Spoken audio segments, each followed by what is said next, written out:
ورحمۃ اللہ وبرکاتہ، سجاد بکٹی ولاگز میں خوش آمدید۔ آج آپ کو ایک ایسے مہمان سے ملاتے ہیں جو ہمارے بچپن کے اور دکھ سکھ کا ساتھی ہے۔ ان سے ملتے ہیں، ان سے حال وال کرتے ہیں اور ان سے کچھ سوال جواب بھی کریں گے۔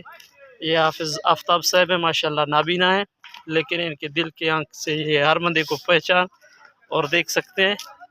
ان سے انشاءاللہ آپ کی آج ملاقات کرائیں گے، ان سے حال وال بھی لیں گے۔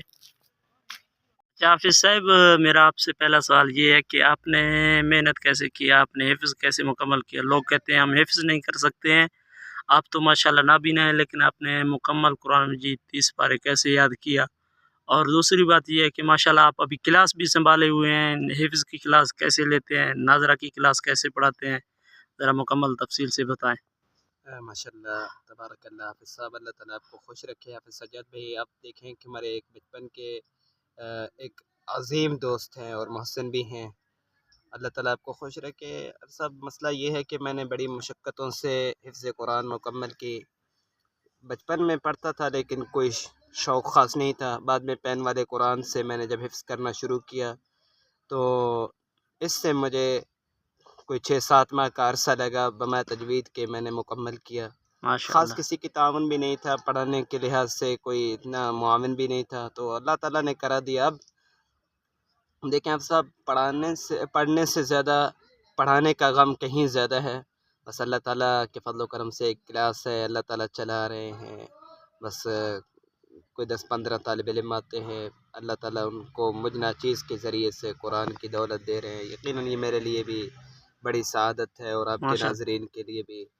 اچھا حافظ صاحب، ان کو کیسے آپ کور کرتے ہیں؟ آپ تو نابینا ہیں، لیکن کوئی بچہ اگر شرارت کرے یا کوئی اور کام کرے یا ان کو سبق وغیرہ کیسے دیتے ہیں؟ ماشاء اللہ صاحب، یہ بھی آپ نے بہت زبردست سوال کیا ہے، اور اسی سوال کو لے کر کافی لوگ سوچ رہے ہوں گے، کافی لوگوں کے ذہنوں میں یہ سوال آتا ہوگا۔ مسئلہ یہ ہے کہ میں جب طالب علموں کو پڑھاتا ہوں تو اللہ کے فضل و کرم سے تربیتی نصاب ہو گئے اور دیگر ترغیب کے جو بھی ذرائع ہو گئے، ترغیب استعمال کرتا ہوں، اور اللہ کے فضل و کرم سے اللہ نے ترغیب میں تاثیر رکھی ہے۔ اور اما عائشہ رضی اللہ تعالیٰ عنہ کی حدیث بھی ہے کہ اللہ تعالیٰ جو کچھ نرمی پر عطا فرماتے ہیں وہ سختی پہ نہیں ملتا۔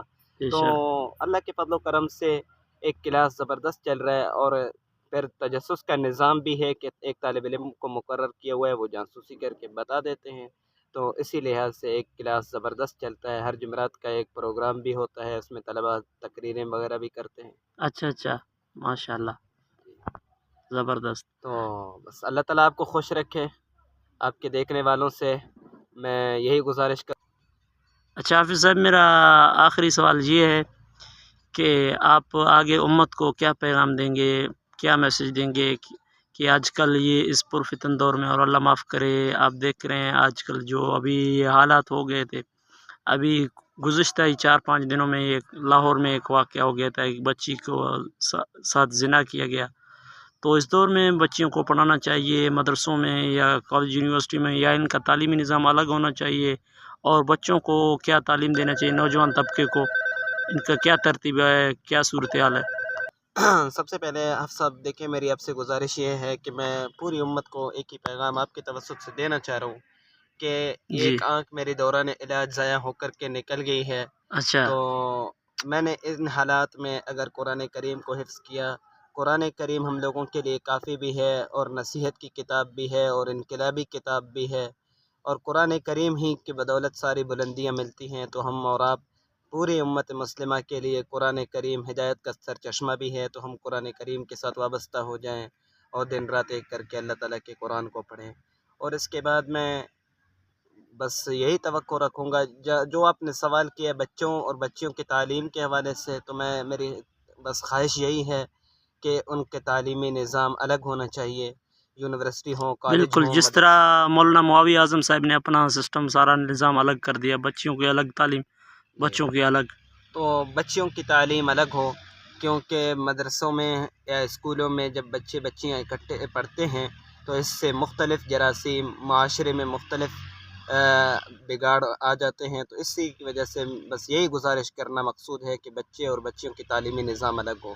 اگر جہاں تک تعلق ہے بچیوں کو قرآن پڑھانے کا، تو وہی میں نے جس پین والے قرآن مجید سے حفظ کیا ہے احسن الکلام کے ذریعے سے اپنے بچیوں کو گھر میں بھی بیٹھ کے گھر پڑھا میں سکتے ہیں. قرآن کریم کی تعلیم حاصل کرا دیں. تو آخر میں چلتے میں آپ کے ناظرین سے اس خوبصورت ملاقات کے توسط سے یہی کہنا چاہوں گا کہ حافظ صاحب اتنے مشقت و محنت سے ویڈیوز آپ تک پہنچاتے ہیں، تو اس کے چینل کو زیادہ سے زیادہ لائک کریں اور سبسکرائب کریں. اللہ تعالیٰ آپ کا حامی و ناصر، والسلام علیکم.